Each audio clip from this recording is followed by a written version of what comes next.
Uma pessoa pergunta como se pode ter um relacionamento com o dinheiro sem que isto seja involutivo, porque no mundo nós precisamos do dinheiro para subsistir. Então, como estarmos, diante do dinheiro não de uma forma involutiva? Se nós nos sentimos proprietários do dinheiro, que já começa um relacionamento doentio e irreal, porque nós não somos proprietários de nada. Vocês perceberam?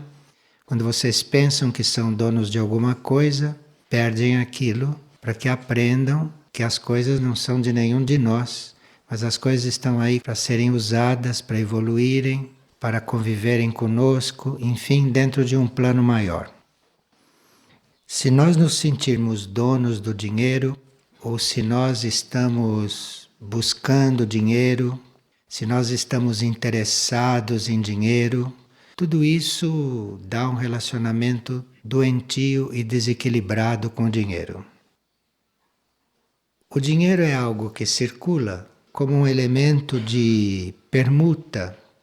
Você passa o dinheiro para uma pessoa e a pessoa lhe dá alguma coisa. Então aquilo não tem mais valor do que isto, do que um elemento de troca, um elemento de permuta. Aquilo é para circular, aquilo não é para ficar congestionado em lugar algum, aquilo não é para ficar acumulado, exatamente para facilitar que as coisas circulem.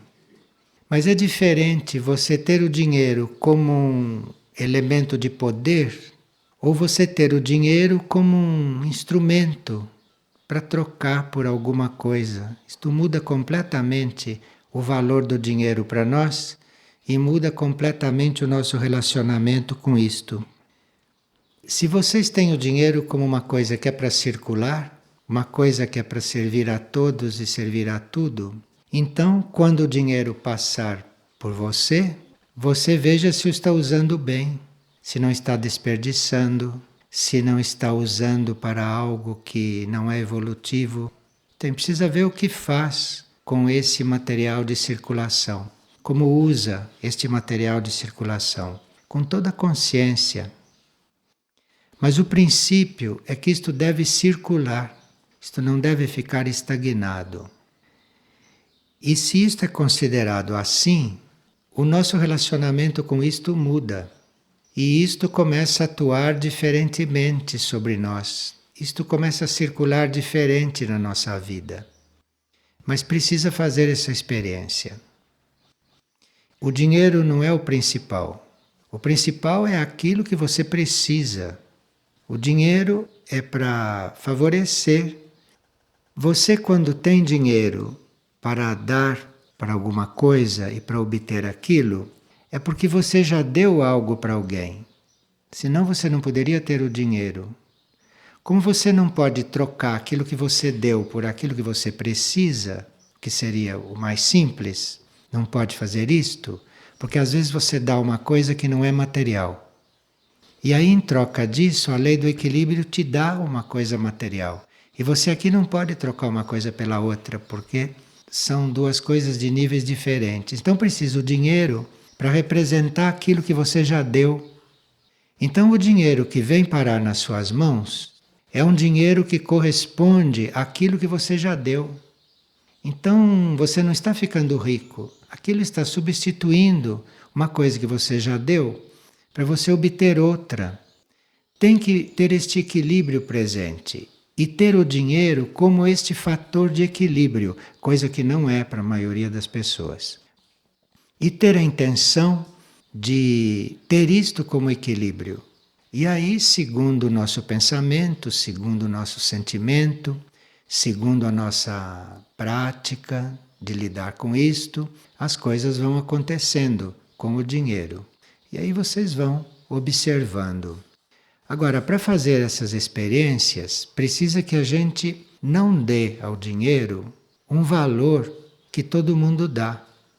Não dê ao dinheiro esse valor que dá poder, que compra qualquer coisa, que vicia, que condiciona tomar cuidado com isto, não projetar estas coisas no dinheiro, porque senão depois o dinheiro realmente pode tornar-se um problema. Em vez de se tornar um simples meio de troca, um simples meio de permuta.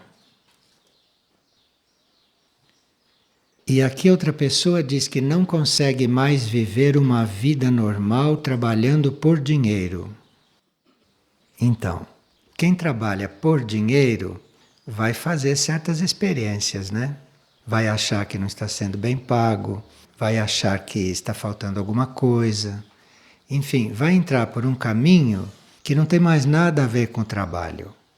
Agora, você pode receber o dinheiro em troca do trabalho, mas é importante que não esteja trabalhando para aquilo.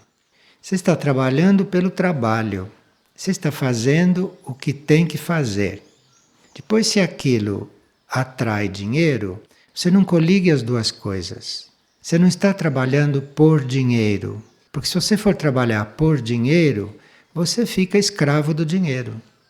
Aí o dinheiro vai fazer você trabalhar muito, muito mais do que aquilo que eventualmente precisaria trabalhar.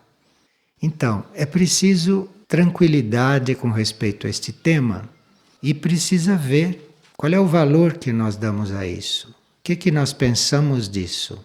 E ver que isto é um simples meio de troca e nada mais. O que tem valor são outras coisas, outros valores, não este. Este é um simples meio de troca. É um pouco complicado mudar esta mentalidade, porque a gente está muito viciado em dar valor ao dinheiro, um valor que o dinheiro realmente não tem. Mas pode-se tentar.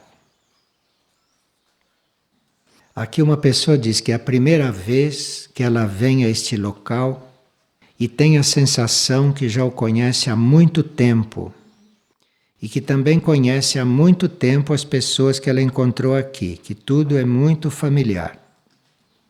E por que isso está acontecendo? Isto aqui é um grupo de almas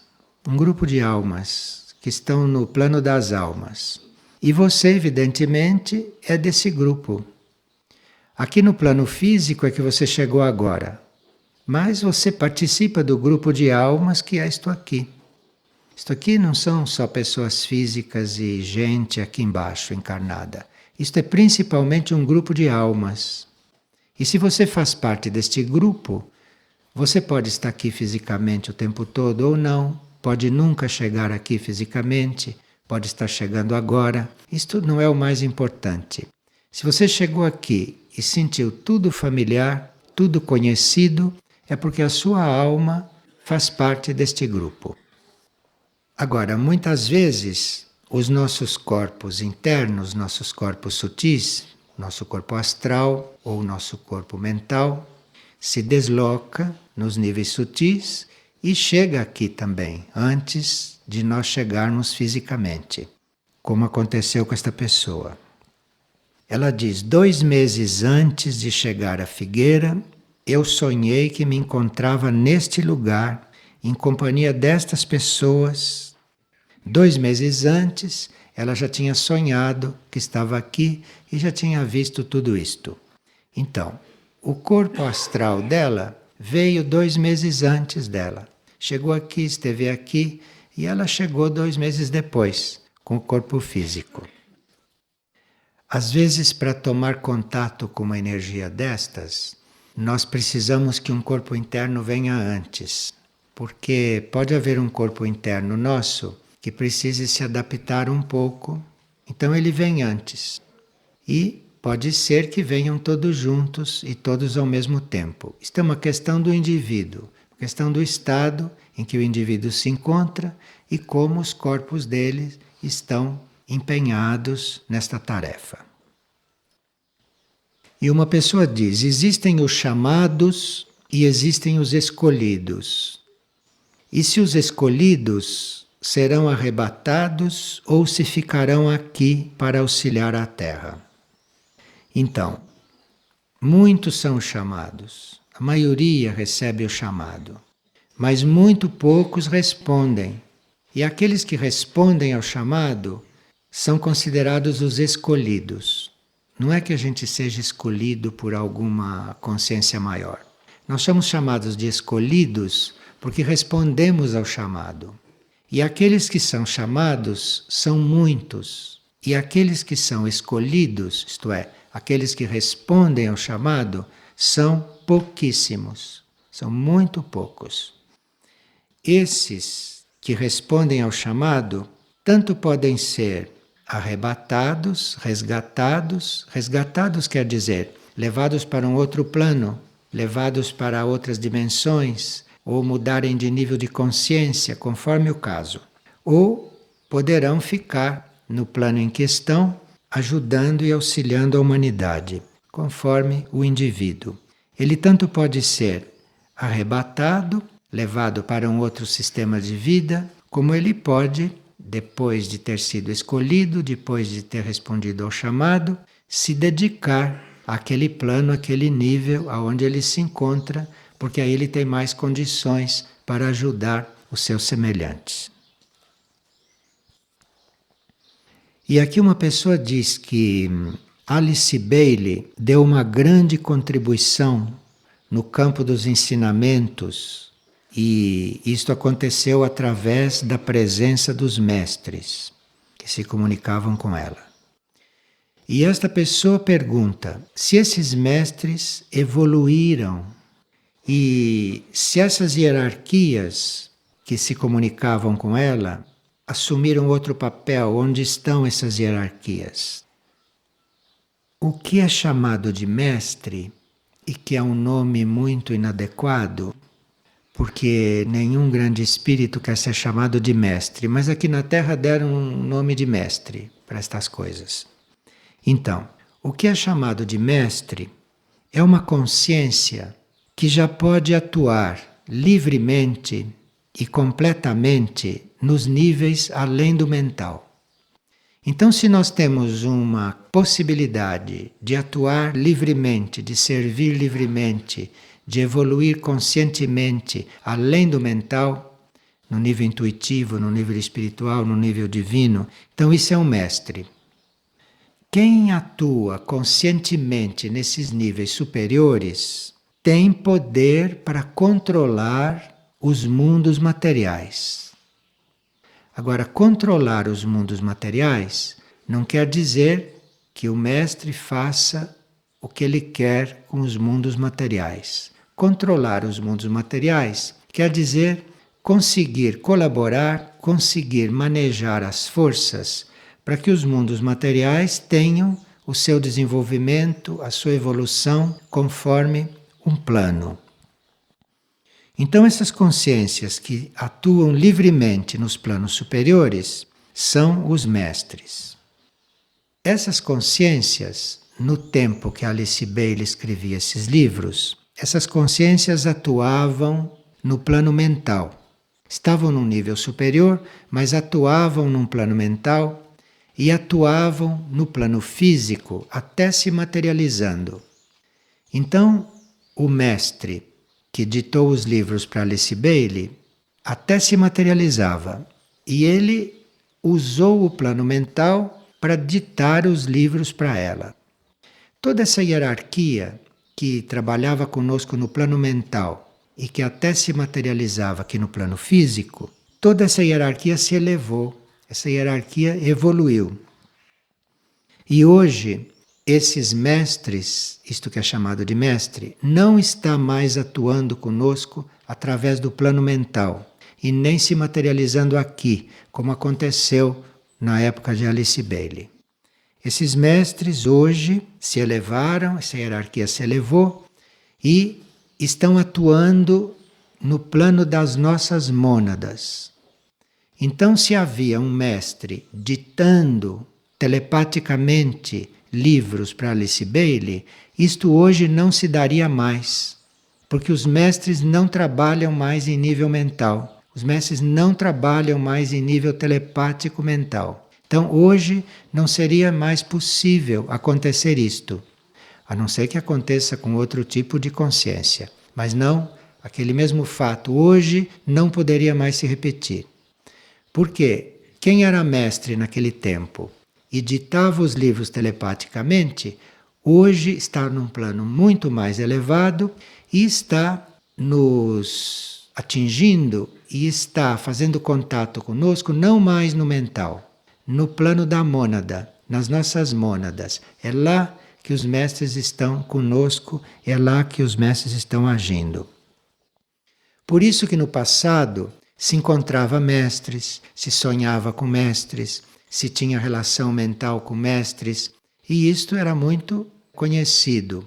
Mas hoje isto não pode acontecer mais, isto não está mais assim, porque a hierarquia se elevou e nós, para conseguirmos captá-la, para termos consciência de que ela está perto, de que ela está agindo, de que ela está conosco, hoje nós precisamos estar com a consciência da mônada. Lá é que nós hoje encontramos estas coisas. Agora, a mônada pode mandar um reflexo do que está acontecendo lá, a mônada pode mandar um reflexo desses contatos para a nossa mente.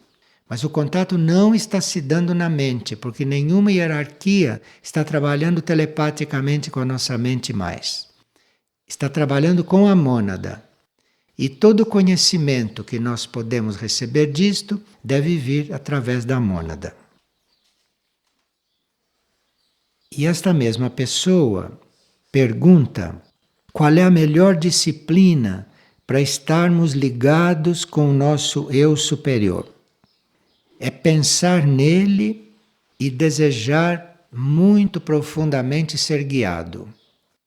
Então você tenha presente o seu eu interno, tenha presente o seu eu superior, não esqueça desse seu núcleo de consciência, fique coligado com esse seu núcleo de consciência interno, se possível, a maior parte do tempo, todas as vezes que você se lembrar disso, se coligue, ele está lá dentro no seu mais profundo ser. E quando você fizer esta coligação, quando você se dirigir a este núcleo, quando você se voltar para dentro, você expresse, manifeste, conscientize que você quer ser guiado, que você quer ser orientado, que você quer ser inspirado, que você está se entregando a este nível seu de sabedoria. Então é isto que se faz como disciplina. Mas há muitas outras disciplinas. Esta é a mais simples. E o que significa, pergunta uma pessoa, que a raça atual está completando um ciclo? As raças humanas se desenvolvem por ciclos, né? Se desenvolvem por etapas. E esta raça atual, esta raça na qual nós estamos encarnados, agora esta raça está desenvolvendo a mente. Esta raça não está desenvolvendo o corpo astral e nem o corpo físico. O corpo físico já está suficientemente desenvolvido. E o corpo astral está na hora de se elevar e se unir lá em cima com o mental. Então, esta raça está neste momento desenvolvendo a mente. Desenvolver a mente nesta raça atual, o que significa? Desenvolver a mente significa a mente ser usada, a mente agir, porém sabendo que existe um conhecimento além dela. Isto é uma mente desenvolvida. Então a mente é usada para aquilo que for necessário. Nós usamos a mente sempre que precisamos para tudo que é necessário. Porém, esta mente deve saber que acima dela existe um conhecimento maior. Isto é uma mente desenvolvida. Então, a mente desenvolvida, ela age como mente, porque os veículos precisam dela, a alma a usa. Então, esta mente age segundo a necessidade. Mas sempre ela, mente, sabendo que é acima dela que está o conhecimento. Que ela é apenas uma substância. Ela é apenas uma substância que pode captar este conhecimento, que pode evoluir com este conhecimento. Então a mente desenvolvida não se considera a máxima coisa. A mente desenvolvida, em outras palavras, não é orgulhosa. Quase toda mente é orgulhosa, porque no grau que a humanidade está desenvolvendo a mente se sente desenvolvendo, a mente vai descobrindo muitas coisas, a mente vai adquirindo muitos conhecimentos e ela acaba pensando que ela resolve tudo. Então, as mentes, em geral, são muito orgulhosas. Agora, a mente que desenvolve tudo isso, a mente que é usada para tudo isto, se ela é desenvolvida, ela evita concluir alguma coisa, ela evita tirar alguma conclusão. Porque na hora de tirar uma conclusão, ela sabe que acima dela tem um conhecimento maior, mais amplo, mais vasto. Então ela apela para aquele conhecimento. Ela prefere apelar para um conhecimento superior, receber este conhecimento superior e usá-lo, do que concluir por ela mesma. A mente que fica concluindo as coisas por ela mesma não é uma mente muito desenvolvida. É uma mente que pode estar no caminho do desenvolvimento. Mas quando ela começa realmente a amadurecer, ela sabe que por mais que ela seja bem formada, por mais que ela seja instruída, por mais que ela conheça muitas coisas, por mais que ela tenha experiência, ela, se for desenvolvida, deve saber que ela pode estar equivocada, que ela pode estar enganada e que, como mente, ela pode estar num caminho que não é o exato para aquele momento. Isto é uma mente desenvolvida.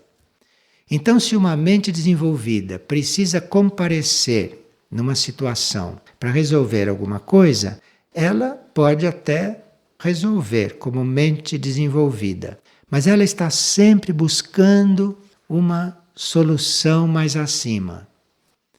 E esta solução mais acima, isto que vem do alto, esse conhecimento que está além do mental e que ela atrai, que ela busca, isto começa a imbuí-la. E ela começa a absorver este conhecimento e começa, eventualmente, a usá-lo. O ponto da raça atual é este: é de desenvolver esta mente, mas não parar nessa mente material desenvolvida. O que é uma mente material desenvolvida? É esta mente que diz, bom, eu sei. Quando a mente diz eu sei, ela é uma mente material. Ela não é uma mente que está numa luz intuitiva. Porque senão ela não diria eu sei. Ela diria lá sabe, eu sei lá. Então isto é uma mente desenvolvida. E o que está lá? Logo ali, logo acima, é a intuição. É a intuição. A intuição quer dizer esta capacidade que nós temos de captar algo superior e de transmitir sem manipular. A mente manipula tudo aquilo que ela toca. A intuição não manipula nada. A intuição é pura. A intuição contata e transmite. É completamente diferente. Então esta raça atual está trabalhando isto. Está trabalhando o desenvolvimento da mente, a maioria. E alguns já estão com a mente desenvolvida e estão trabalhando nitidamente o contato com a intuição. Então há uma parte da humanidade que está desenvolvendo a mente. E há uma parte da humanidade que já está consciente de que deve desenvolver a intuição, de que deve se tornar intuitiva. Então estão nessas etapas. Uns já sabem que precisam se tornar intuitivos, que buscam a intuição, que se abrem para a intuição. Não é a maioria. A maioria quer mesmo resolver tudo mentalmente. E resolve, de uma certa maneira e até um certo ponto. E na maior parte dos casos erra, porque não tem uma perspectiva maior, não tem uma perspectiva mais ampla, quando a intuição tem. Porque a intuição está em contato com os planos espirituais. E a intuição, sendo pura, não sendo manipuladora, porque a intuição não é um órgão, como é o cérebro, a intuição não manipula. A intuição toca e transmite, toca e transmite. Então é isto que as mentes precisam, é tocar este nível, para receberem uma realidade mais pura, menos condicionada. Então esse é o ciclo que a humanidade está vivendo. Aqui uma pessoa teve uma experiência com respeito ao tempo astral que ela viveu e com as horas que se passaram aqui no relógio. Ela estava na oca fazendo a vigília permanente e, de repente, ela entrou em silêncio e viu-se caminhando por uma trilha, chegou numa encruzilhada, o lado esquerdo continuava para baixo, o lado direito era para cima, e ela optou pelo direito e foi subindo pelo direito, só que ela não sabia para onde ia. E isto foi muito rápido. Mas quando ela olhou no relógio, tinham passado as 2 horas da vigília. Então foi interessante como experiência de tempo. 2 horas aqui e um tempo lá, no outro nível. Um tempo lá do outro lado, que é tão rápido, que passou tudo tão rápido. E aqui o relógio andou 2 horas. Na vigília passam-se muitas experiências esclarecedoras. Muitas pessoas têm sonhos lá, pessoas têm esse tipo de experiência, ou as pessoas se transformam, relaxam, se refazem. Enfim, as experiências ali são muito diferentes. Mas quando há essas experiências esclarecedoras, a gente sempre compartilha com todos. E aqui a pessoa que estava lá na vigília viu que internamente nós temos a possibilidade de fazer opções. Porque lá, enquanto uma ia para a esquerda, a outra ia para a direita, e uma ia para baixo, a outra ia para cima, lá ela optou ir para cima. Então ela fez uma opção importante para ela, enquanto estava na vigília. Às vezes nós temos consciência dessas opções que fazemos e às vezes não temos consciência. Mas mesmo que a gente não tenha consciência da opção que fez, a gente sabe que optou por alguma coisa porque o estado da gente muda. A gente fica de repente tranquilo, a gente fica de repente em paz e não sabe por quê. É porque internamente fez uma opção.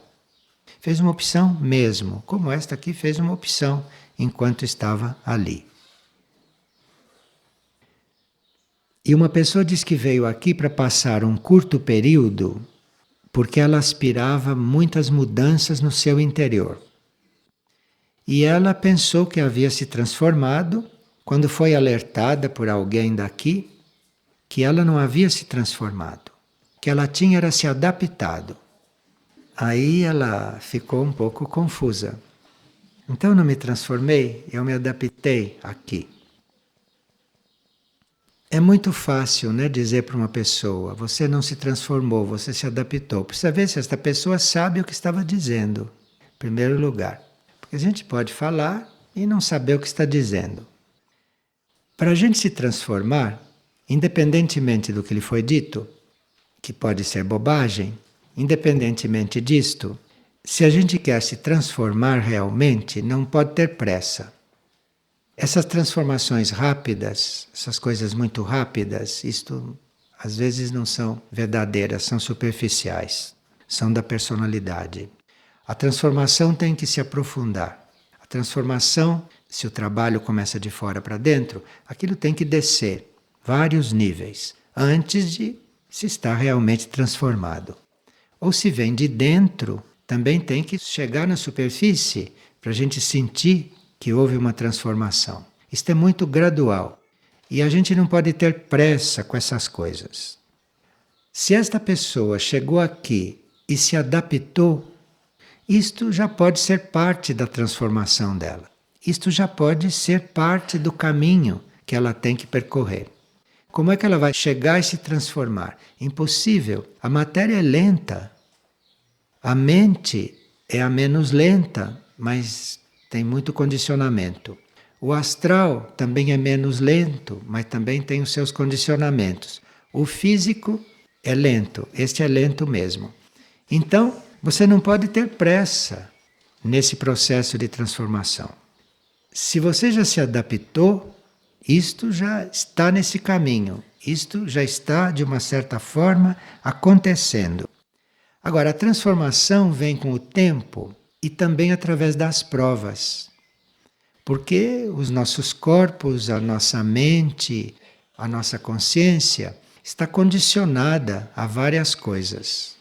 E ela precisa de provas para poder mover para uma outra direção. Para nós nos transformarmos, nós precisamos de provas. Ninguém se transforma sem as provas.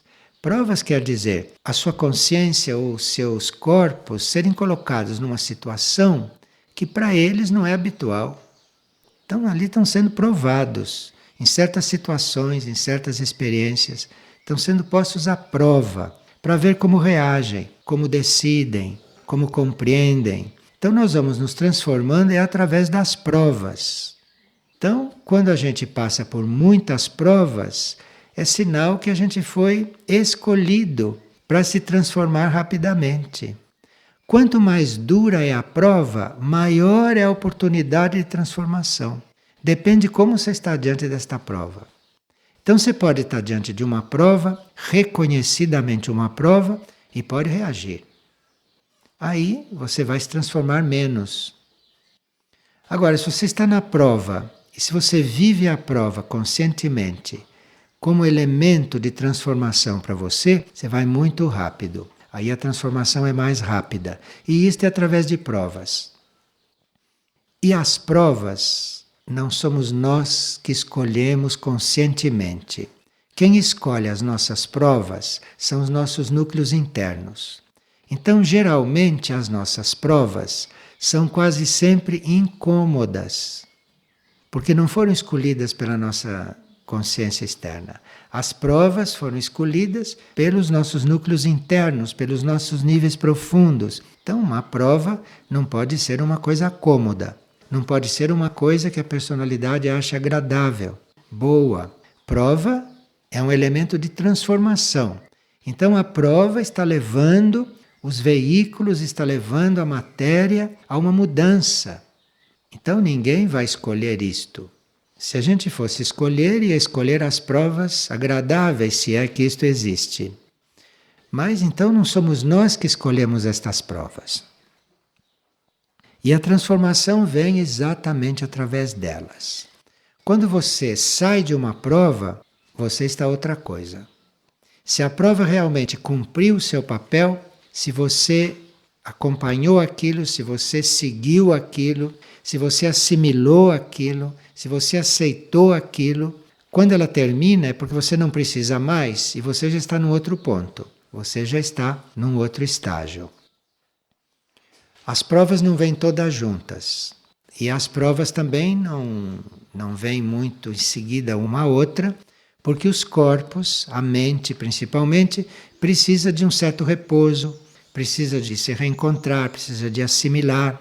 Então não se precisa ter pressa para ter provas, para evoluir. É melhor ficar entregue e deixar que as provas venham por si. Porque aí as provas que vêm são aquelas evolutivas, são aquelas que nos levam a uma transformação. Então quando a gente se sente em prova, a gente olha bem aquilo, procura compreender aquela prova, procura sentir o que aquela prova está trazendo. Veja bem o que seus corpos estão sentindo com aquela prova, abençoem aquela prova, porque aí a prova vai trabalhando e você vai mudando, você vai se transformando. E se você se transforma durante uma prova, é perceptível. Se você se transforma, depois de você se transformar, aquilo não é mais uma prova para você. Você considerou uma prova no início, antes dela te transformar. Se você se transformou, aquilo é uma coisa que você lida com ela assim bem naturalmente. É uma coisa que era uma prova porque você não estava transformado. Transformado, você pode passar pela mesma coisa e não é mais uma prova, não faz o mesmo efeito. É uma coisa com a qual você convive, porque você convive com as coisas. E no conviver com as coisas, você vai transformando tudo. Então acontece a mesma coisa para várias pessoas. E aquilo tem um valor diferente para cada uma. Aquilo é uma prova para um e aquilo é uma coisa já conhecida para outro. Porque ele já passou por aquela prova, ele já se transformou por aquela via Passa pelas provas assim como o azeite vai pela água ou a água vai pelo azeite. E aqui uma pessoa pergunta: o que nos leva como grupo a transcender o nível da personalidade? Sim, porque cada um tem a sua personalidade, não? E cada um vai resolvendo a sua personalidade. Agora, como grupo, o que nos leva a transcender o nível da personalidade? Porque existe uma personalidade grupal também, né? Cada um de nós é uma personalidade, mas se nós formamos um grupo, este grupo tem uma personalidade, que é o conjunto de nós todos. Então, este grupo tem uma personalidade, independentemente de cada um de nós ter a própria. Então, eu tenho uma personalidade, mas este grupo tem uma personalidade. E a minha está aí dentro, a minha compõe esta personalidade do grupo. Então existe esta personalidade grupal na qual nós estamos, mas a gente não deixa de reconhecer aí dentro a própria personalidade. Então, o que nos leva a transcender o nível da personalidade em grupo, porque a personalidade do grupo também tem que ser transcendida, não é só a nossa. Se um grupo tem uma personalidade, aquela personalidade tem que ser transcendida também. Esse grupo tem que aprofundar a sua consciência. Não pode ficar em termos de personalidade de grupo.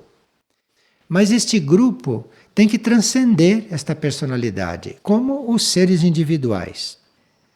O que leva um grupo a transcender a sua personalidade, o que leva a personalidade de um grupo a se transformar, é esse grupo reconhecer o seu papel dentro do todo. E não ele ficar achando que o papel dele é ser grupo, ou que ele tem um papel de grupo. Isto dá uma personalidade mesquinha. Isto dá uma personalidade grupal pequena, limitada, que não abrange grandes necessidades. Então, a personalidade de um grupo começa a amadurecer, começa este grupo ter uma personalidade adulta, é quando o grupo está buscando o seu papel dentro do todo, dentro do plano evolutivo geral. Se o grupo está com algum papel próprio que ele quer descobrir, ou ele está fazendo o próprio papel, isto é uma personalidade de grupo imatura, isto é um grupo imaturo. A personalidade do grupo está madura quando o grupo está consciente que ele deve conhecer o seu papel no todo da vida. Não encapar livro, não capinar, não plantar. A personalidade deste grupo fica amesquinhada, fica pequena. Então, o grupo tem que estar buscando o seu papel dentro do todo, embora tenha tantas funções, tenha tantas coisas que fazer, mas ele tem uma personalidade madura como grupo, quando tudo isto que ele faz está em função do todo. E ele quer saber qual é o trabalho dele no todo, o que é que serve para o todo, não para esse ou para aquele, para isto ou para aquilo em particular. O grupo é maduro quando ele está reconhecendo o seu papel no todo. O que é que eu estou fazendo no todo da vida? Então, quando você chega para um grupo e pergunta: para que vocês existem? Ele diz: a função deste grupo é escrever livro. O outro diz: a função deste grupo é fazer estação de rádio. A função deste grupo é distribuir sopa para os pobres. Veja que personalidade imatura deste grupo. É um grupo que não está maduro, porque se ele acha que está aqui para fazer isto ou aquilo, ele com personalidade é infantil, é um grupo infantil. Tem personalidade, mas é infantil. O que esse grupo faz? O que é Figueira? Se vocês responderem, quer dizer que a personalidade da Figueira é muito imatura. É uma criança. Porque se responde o que está fazendo, é uma criança, pensa que limitação. Está fazendo uma coisa. Então é uma personalidade imatura, uma personalidade que não é adulta. O grupo tem uma personalidade adulta quando ele está fazendo o que tem que fazer, isto não é o essencial, ele está procurando o papel dele no todo. Ele quer saber o papel dele no todo. E provavelmente ninguém vai saber isto muito claramente. Ninguém vai saber isto muito claro, não. Mas o grupo está buscando isto. E buscando isto, é levado a desenvolver coisas que são importantes para o todo. Agora, se ele vai fazer o que ele determinou que ele vai fazer, ele é um grupo feito para isto, então isto nunca vai ser uma personalidade grupal madura e as personalidades individuais aqui vão se engalfinhar, não vão se entender. Não vão se entender porque o grupo não tem uma personalidade madura, como grupo. Então, tudo que nós fazemos é uma busca de ver como vamos servir ao todo, como vamos servir ao único, como vamos servir ao plano. E à custa de perguntar isto, à custa de buscar isto, a personalidade do grupo vai amadurecendo. Aí fica um grupo maduro, como personalidade. E aí se chega a desenvolver aquilo que era necessário para o todo, hein? Não para os pobres, ou para quem quer ler, ou para quem quer escrever, não, para o todo, para Deus. Então, se chega a estar realmente em função de querer saber o que tem que fazer pelo todo, pelo único, pela vida única, então aí vai sendo colocado na tarefa. As coisas vão acontecendo. E aí se vê que um grupo tem uma personalidade madura. Porque quem chega diante deste grupo não vai mais encontrar ali um ponto de atrito. E quem está naquele grupo não vai atritar com ninguém que chega, porque a personalidade do grupo está em outro ponto. A personalidade do grupo não estará mais no nível da personalidade de quem chega. A personalidade do grupo está num outro ponto. A personalidade do grupo já está amadurecendo porque o grupo está buscando fazer o que é útil para o todo e não para aquilo que ele pensa que é útil que ele está fazendo ali. Vocês têm mais alguma pergunta? Pois não. A respeito do que se fala muito do calendário maia de 2012, existem essas referências circulando. O que há, digamos, de real e concreto em relação a isso? Claro que o calendário maia existe. O que eu não sei se existe é quem saiba ler o calendário maia. O calendário maia existe, sem dúvida nenhuma. Mas tudo isso que passa para o calendário maia que está aí, não sei se é. Não sei se é. Sobre 2012? Não sei se é, não.